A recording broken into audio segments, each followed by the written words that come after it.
안녕하십니까. 저는 태극사상연구소 소장으로 있는 강기진이라고 합니다.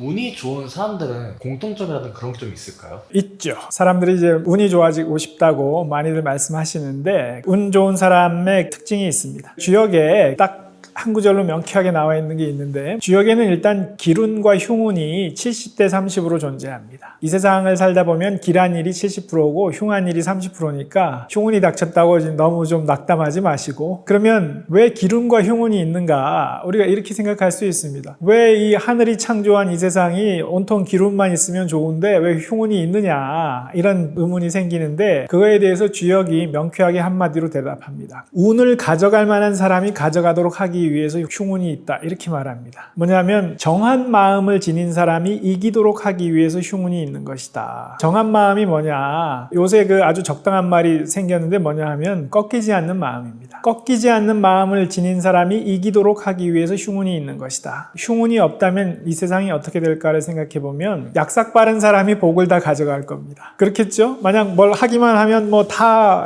기운이라서 다 뜻대로 이루어진다 이러면 약삭 빠른 사람, 계산 잘하는 사람들이 복을 다 가져갈 거기 때문에 정한 마음을 가진 사람이 가져갈 복이 남지 않을 것입니다. 그러니까 하늘은 복을 가져갈 만한 자격이 있는 사람이 가져가도록 하기 위해서 흉운이 있는 것이다, 이렇게 말하는 것입니다. 약삭 빠른 사람, 계산 잘하는 사람들이 이거 일이 잘 안 되네 이러고 포기하고 떠나가 버린 자리에 그 다음에 정한 마음을 가진 사람, 꺾이지 않는 마음을 가진 사람들이 그 일을 마저 해서 그 복을 가져갈 수 있다는 것이지요. 그래서 흉운이 일종의 게이트키퍼로 있는 것이다, 이렇게 이해하시면 좋습니다.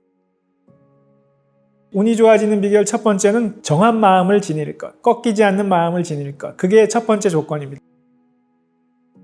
그러면 운이 좋아지는 비결 두 번째는 뭐냐 하면, 꺾이지 않는 마음하고 약간 반대처럼 느껴질 수 있는데 집착하지 말라는 것입니다. 꺾이지 않는 마음을 지닌 사람이 꺾이지 않는 마음으로 계속 집요하게 노력을 해야 하는 것이냐, 그러면 부작용이 생깁니다. 주역은 뭐라고 가르치냐 하면 이 세상이 음양의 균형을 항상 회복하려고 한다고 가르칩니다. 우리 우주가 가장 싫어하는 게 뭐냐 하면 가득 차는 것입니다. 주역은 가득 참을 지닌 사람은 하늘과 땅과 사람과 귀신이 미워하고 싫어한다고 나와 있습니다. 그러니까 가득 참을 지닌 사람은 결코 앞날이 잘 풀려갈 수가 없겠죠. 예를 들어 내 인생은 이걸 이루지 못하면 의미가 없다, 나는 내 인생에선 꼭 이거를 이루어야 돼 라고 집착을 하게 되면 그 집착하는 마음 하나로 가득 찬 것이 됩니다. 그렇게 사람이 가득 차게 되면 하늘과 땅과 귀신이 방해하기 때문에 일이 이루어지지 않습니다. 아까 꺾이지 않는 마음을 지녀야 한다고 했는데, 그러면 어떻게 해야 되냐, 꺾이지 않는 마음을 지니고 노력하는 게 분명히 의미가 있습니다. 그렇게 꺾이지 않는 마음을 지니고 노력하지 않는 사람이 어떤 일을 이룰 수는 없습니다. 근데 그렇게 열심히 노력을 하되 그 이루어지는 결과는 내가 꼭 이루고자 하는 그 형태가 아니라 하늘이 바라는 대로 이루어질 것이다. 제가 이걸 이루기 위해서 열심히 노력하면 꼭 이거는 아니지만 비슷한 게 이루어질 겁니다. 분명히 뭔가 이루어질 겁니다. 이루어지는 형태는 하늘에 맡기겠다, 이런 마음을 지니면 꺾이지 않는 마음과 그 낙천적인 마음이 조화를 이룰 수 있습니다. 그래서 운이 좋아지는 비결 두 번째는 낙천적인 마음을 지니는 것인데, 낙천이라는 것은 하늘을 즐긴다는 뜻입니다. 하늘이 주는 결과를 기꺼이 받아들이겠다는 마음으로 열심히 노력을 하는 사람은 일을 쉽게 잘 이룹니다. 반면 집착하는 사람, 꼭 이거 아니면 안 된다고 집착하는 사람은 온 우주가 방해하기 때문에 일이 이루어지지 않습니다. 요즘 간절히 바라면 온 우주가 도와준다, 이렇게 말하는데 주역은 반대로 가르칩니다. 간절히 바라는 건 좋은데 그 간절히 바라는 것이 너무 심해서 집착이 되면 온 우주가 방해한다. 어느 정도 내가 이루고 싶은 거에 목표를 갖고 집중을 하되 그 결과가 조금은 달라도 그냥 받아들이는 마음이 중요합니다.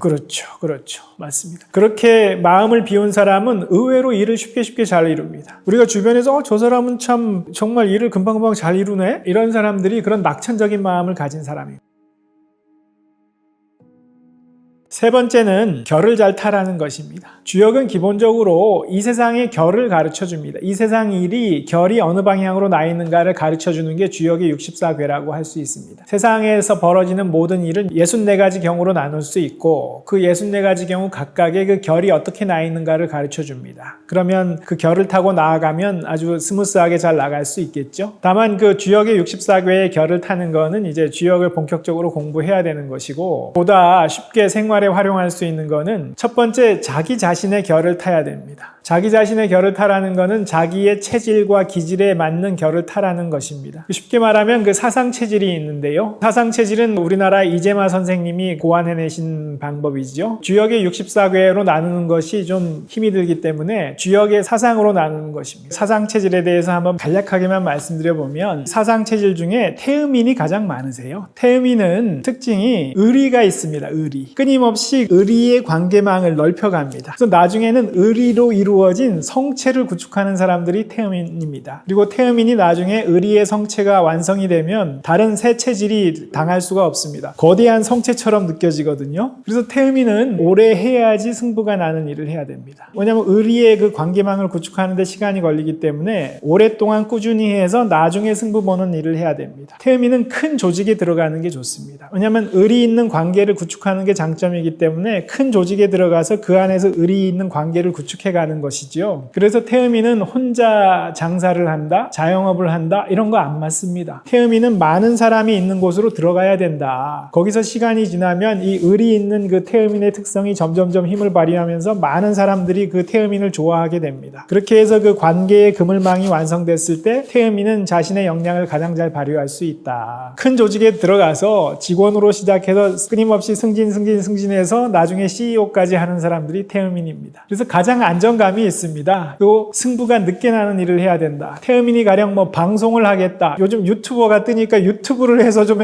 유튜브라는 거는 빨리빨리 그 승부가 나지 않습니까? 이게 시청률이 오르냐 안 오르냐 이런 거 안 맞습니다. 늦게 승부 나는 일을 해야 된다. 그리고 태음인이 주의할 점이 한 가지 있는데 태음인은 의리의 강점이 있다고 했죠. 강점은 뒤집으면 단점이 됩니다. 그래서 뭐냐면 직장을 고를 때 그 일의 특성이 나한테 맞느냐, 그 일이 전망이 좋으냐 안 좋으냐를 보지 않고 그 직장에 있는 사람들이 내 마음에 드냐 안 드냐를 봅니다. 그래서 이 직장이 사실은 별로 전도가 유명하지 않고 이 업종이 별론데 이 사람들이 마음에 들면 거기 좋다고 들어갑니다. 그 사람들하고는 아주 잘 지내는데 업황이 안 좋아지면 엎어질 수 있죠. 그래서 이 태음인의 강점인 그 의리가 있다는 것이 단점이 될 수 있습니다. 자기 직장이나 구할 때 너무 사람들과의 관계만 보지 말고 일 자체가 전도가 유망하냐, 나하고 맞느냐 이런 거를 좀 보셔야 됩니다. 그 다음에 이제 태음인하고 좀 반대되는 게 소양인인데요. 소양인은 아까 태음인은 승부가 늦게 나는 일을 해야 된다고 했죠. 소양인은 승부가 빨리 나는 일을 해야 됩니다. 소양인은 끈기 있는 뒷심이 약하고 대신에 순발력이 아주 강점입니다. 두뇌 회전도 빠르고 몸 동작도 빠르고 일에 대한 대처도 빠르기 때문에 승부가 빨리 나는 일을 해야 된다. 사실 유튜브로 대성하는 사람들 중에 소양인이 많습니다. 그리고 방송으로 대성하는 사람들 순발력이 뛰어나기 때문에 이런 사람들 소양인이 많습니다. 그리고 예를 들어 영업, 사람을 상대로 물건을 팔아야 되는 일, 그 현장에서 결정이 되죠. 그래서 뛰어난 영업맨들도 소양인이 많습니다. 그래서 소양인은 그 빠른 두뇌 회전, 빠른 임기응변의 능력을 활용할 수 있는 승부가 빨리 나는 일을 해야 된다. 소양인이 끈기 있게 오래 해야 되는 일을 하면 못 버팁니다. 그런 일은 소양인에 맞지 않기 때문에 그런 일을 끈기 있게 오래 해야 되는 일을 그런 직장에 들어가서 나 이거 참고 해야 돼. 자기 기질에 맞지 않는데 그러지 마시고 빨리빨리 승부나는 일로 딱 옮기면 아주 역량을 발휘할 수 있습니다. 그 다음에 이제 소음인이 있는데요. 소음인은 특징이 무언가에 꽂히는 사람입니다. 소음인은 무언가 꽂히는 일이 있을 때는 눈을 번쩍번쩍 하면서 엄청 그 열의를 보이고 막 날밤도 새우면서 며칠 날밤을 새우면서 집중할 수 있는데 꽂히지 않는 일은 할 수 없습니다. 꽂히지 않는 일을 하려고 하면 무기력증에 빠집니다. 그래서 소음인은 정말 직업을 잘 골라야 된다. 자기가 꽂혀서 할 수 있는 일을 골라야 됩니다. 그래서 소음인이 꽂히지 않는데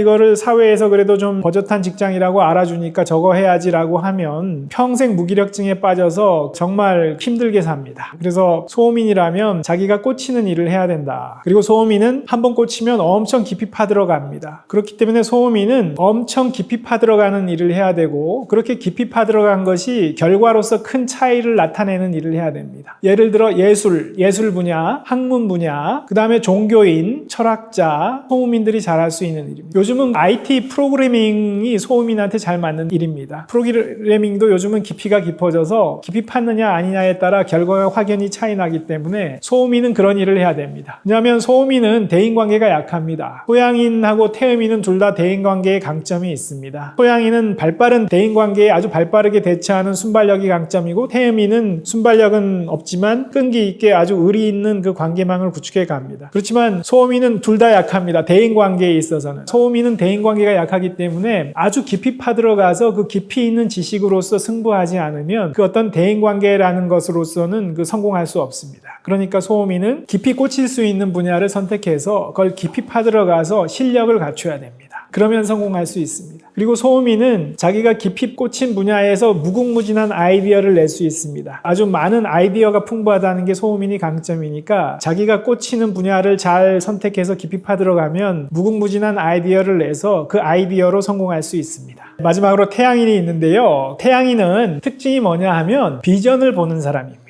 태양인한테는 그 비전이 눈앞에 선명하게 보이는 것 같습니다. 그래서 그 비전에 따라서 살아가는 사람입니다. 다만 태양인에 대해서는 인터넷에 좀 너무 편향되게 나와 있습니다. 가령 일론 머스크 같은 사람 제가 예전에 태양인이라고 언급한 적이 있는데요. 일론 머스크 태양인 맞는데 그런 일론 머스크 같은 사람만 태양인이 아니라 예를 들어 마하트마 간디도 태양인입니다. 간디도 굉장히 신념에 투철한 분이죠. 다만 비폭력적인 방식으로 신념을 실천하려고 하신 분이죠. 오바마 대통령도 태양인으로 보입니다. 오바마 대통령도 아주 신념에 투철한 사람이죠. 그리고 당시 미국인들을 상대로 새로운 비전을 제시해서 미국인들을 열광하게 했죠. 그렇기 때문에 태양인에도 여러 부류가 있다. 다만 인터넷에 나온 태양인 얘기는 주로 일론 머스크 같은 아주 강렬한 태양인, 그런 부류에 대해서만 태양인인 것처럼 나와 있기 때문에 가령 어떤 분 보고 선생님 태양인 같다 이러면 나는 아닌데 이렇게 생각하시는데 태양인에도 여러 부류가 있다 이렇게 생각하시면 좋겠고, 태양인은 눈앞에 비전이 선명하게 보이고 그 비전에 대한 신념이 투철하신 분이기 때문에 특징이 카리스마가 있으세요.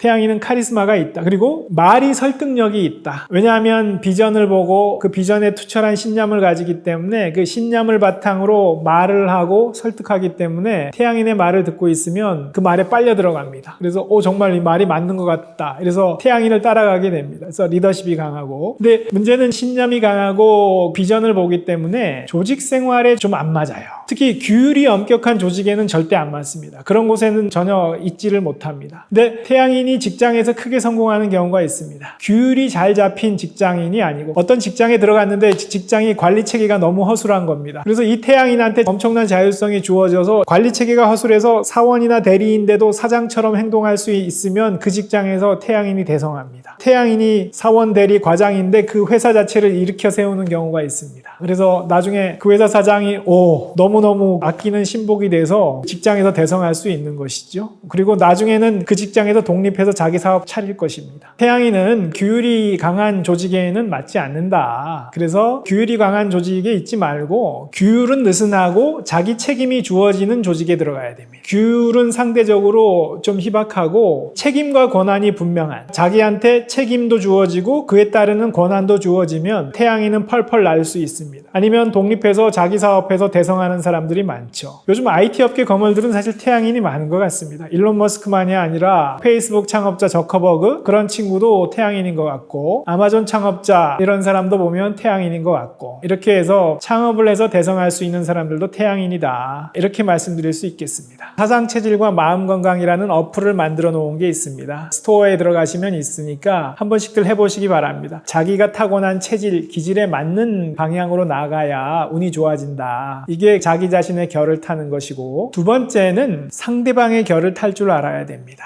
그리고 사람이 후반생을 사는 사람이라면 응당 그 정도의 지혜에 도달해야 된다고 생각을 합니다. 상대방의 결을 탄다는 것은 내 앞에 있는 이 사람이 나와 같다고 생각하면 안 됩니다. 사람이 내 앞에 있는 상대방도 기본적으로 나와 같다고 생각하거든요. 왜냐하면 자기 마음을 기준으로 보기 때문에. 근데 사람은 서로 결이 다른 것입니다. 그래서 내 앞에 있는 이 사람이 마음이 나의 마음과 같지 않은 경우가 많습니다. 내 앞에 있는 이 상대방이 결이 어디로 나 있는가, 이걸 보고 행동을 하면 운이 좋아집니다. 주역은 사람을 크게 세 부류로 나눌 수 있다고 봅니다. 대인, 소인, 비인입니다. 첫 번째 소인은 자기 자신의 이익과 안위만을 최우선으로 행동하는 사람입니다. 대인은 자기의 이익과 안전을 넘어서서 행동할 줄 아는 사람이 대인입니다. 그런 사람 주변에 보면 있지요. 자기에게 손해가 나는데도 받아들이고 행동하는 사람, 그런 분들이 대인입니다. 그래서 주역에는 대인을 만나야 이롭다라는 구절이 숱하게 나옵니다. 내가 그런 대인과 관계를 맺고 그런 대인의 도움을 받을 수 있으면 정말 운이 좋아지겠죠. 대인을 만나는 것이 운이 좋아지는 비결입니다. 그래서 사람이 후반생쯤 되면 내 주변에 대인인 분들이 많아야 됩니다. 마지막으로 세 번째 부류가 비인입니다. 비인은 사람이 아닌 사람입니다. 여러분들 주변에도 분명히 사람이 아닌 사람이 있죠. 제 주변에 지금은 없는데 제가 인생을 살아오면서 몇 번 마주쳤습니다. 그래서 이런 비인을 어떻게 상대해야 되느냐. 주역은 한마디로 얘기합니다. 비인과는 말을 섞지 말아라.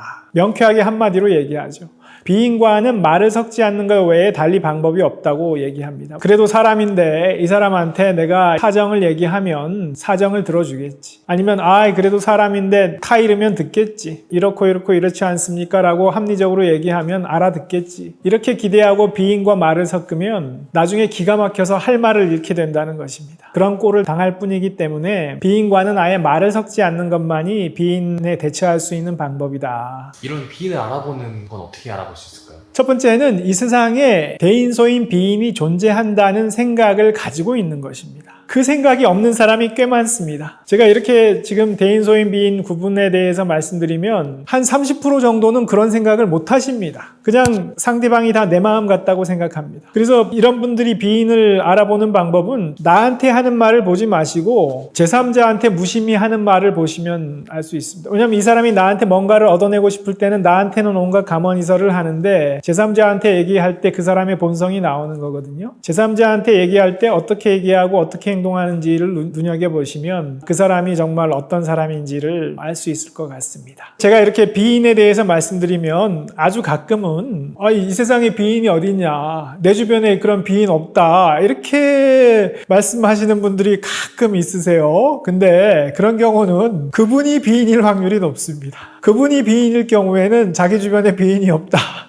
그 다음으로 또 결을 잘 타야 되는 게 있는데 그건 뭐냐 하면 조직의 결을 잘 타는 것입니다. 공동체의 결. 사람은 사회적 동물이기 때문에 아침에 집 밖을 나서면 끊임없이 사람과의 관계망으로 들어갑니다. 사람의 결이 있기 때문에 사람이 모인 공동체에도 결이 있습니다. 근데 주역은 이 세상의 공동체, 이 세상의 조직을 둘로 나눕니다. 하나는 태의 공동체고 하나는 비의 공동체입니다. 태의 공동체는 태평한 공동체라는 뜻입니다. 공동체의 구성원들끼리 의사소통이 원활하게 잘 되기 때문에 태평한 공동체입니다. 비의 공동체는 아까 비인하고는 글자가 다릅니다. 비의 공동체는 말이 막혔다라는 비인데 비의 공동체는 뭐냐 하면 말문이 막히는 공동체. 구성원들끼리 서로 말이 통하지 않는 공동체입니다. 태의 공동체에 대해서는 뭐라고 말하냐 하면 태의 공동체는 소왕대례다. 작게 가고 큰 게 돌아온다. 구성원들끼리 의사소통이 잘 되는 공동체에서는 작게 가고 큰 것이 돌아오기 때문에 내가 적극적으로 뭔가를 자꾸 내주는 게 좋겠죠. 태의 공동체에서 자꾸 뭔가를 내주면 더 큰 것이 돼서 돌아옵니다. 그래서 나의 삶이 나날이 풍성해지겠죠. 비의 공동체에서는 뭐라고 나오냐? 대왕소래. 큰 것이 가는데 작은 것밖에 돌아오지 않는다. 서로 의사소통이 막혀있는 그 말문이 막히는 공동체는 내가 자꾸 뭔가를 내주면 큰 거를 내주는데 작은 것밖에 돌아오지 않기 때문에 갈수록 내 삶이 피폐하게 됩니다. 그러니까 그러지 말아라 라고 가르칩니다. 그러니까 내가 속한 공동체가 태의 공동체인가 비의 공동체인가를 알아보고 그에 맞게 대처해야 되겠죠. 내가 지금 비의 공동체에 속해 있는데 내가 비의 공동체에 속해 있는 줄을 알지 못하고 자꾸 그냥 성심성의껏 만나는 사람마다 자꾸 이것저것 내주면 끊임없이 내주는데 돌아오는 거는 별로 없습니다. 그러면 자꾸 삶이 피폐해지고 나중에 이 세상이 왜 이렇게 힘드냐, 이 세상은 정말 힘든 곳인가 보다, 이렇게 세상에 대해서 한탄을 하게 되는 거거든요. 그거는 내가 대처를 잘 못해서 그런 것입니다. 이 세상에 비인도 존재한다. 이 세상에 소인도 많이 있다. 이 세상에 비의 공동체가 반이다. 이렇게 가르치면 이거에 대해서 좀 너무 비관적으로 가르치는 게 아니냐. 또 가끔 그렇게도 말씀하시는 분도 계세요. 기독교에서는 이렇게 사랑으로 대하라고 한다. 근데 제가 볼 때 그분은 기독교의 그 가르침을 온전히 이해하지 못하신 것 같아요. 주님께서도 이렇게 채찍을 들고 성전에서 환전상들을 채찍으로 후려쳐서 쫓아내시잖아요. 성경의 말씀 중에 그런 구절 있는 걸로 압니다. 뭐냐면 돼지에게 진주를 던져주지 마라. 돼지가 그 진주를 짓밟고 돌아서서 너를 이렇게 물 수도 있다. 이렇게 가르치지요. 모든 근본적인 가르침은 동일한 것입니다. 주역이 이렇게 비인도 존재한다, 비의 공동체도 많다라고 가르치는 건 뭐냐 하면 기본적으로 이 세상은 터프한 곳이라는 겁니다. 이 세상은 기본적으로 터프한 곳인데 이 터프한 세상에 내가 정한 마음으로 꺾이지 않는 마음을 가지고 이 세상을 헤쳐나감으로써 내가 단련이 됩니다. 내가 단련이 돼서 내가 더 성장을 하고 더 강해지는 것입니다. 나를 성장시켜서 이 세상에 가치 있는 것을 더하는 것이 나의 사명이라고 가르칩니다. 주역은 기본적으로 이 세상을 긍정적으로 바라봅니다. 결코 비관적으로 보지 않습니다. 이 세상은 정말 살만한 곳이고 가치 있는 곳이라고 가르칩니다. 다만 그렇지만 이 세상은 터프한 곳이다. 터프한 이 세상에서 나를 지켜내고 나를 단련시켜야 된다. 그렇게 했을 때 이 세상이 풍요롭고 가치 있는 세상이 된다. 이렇게 가르치는 것입니다.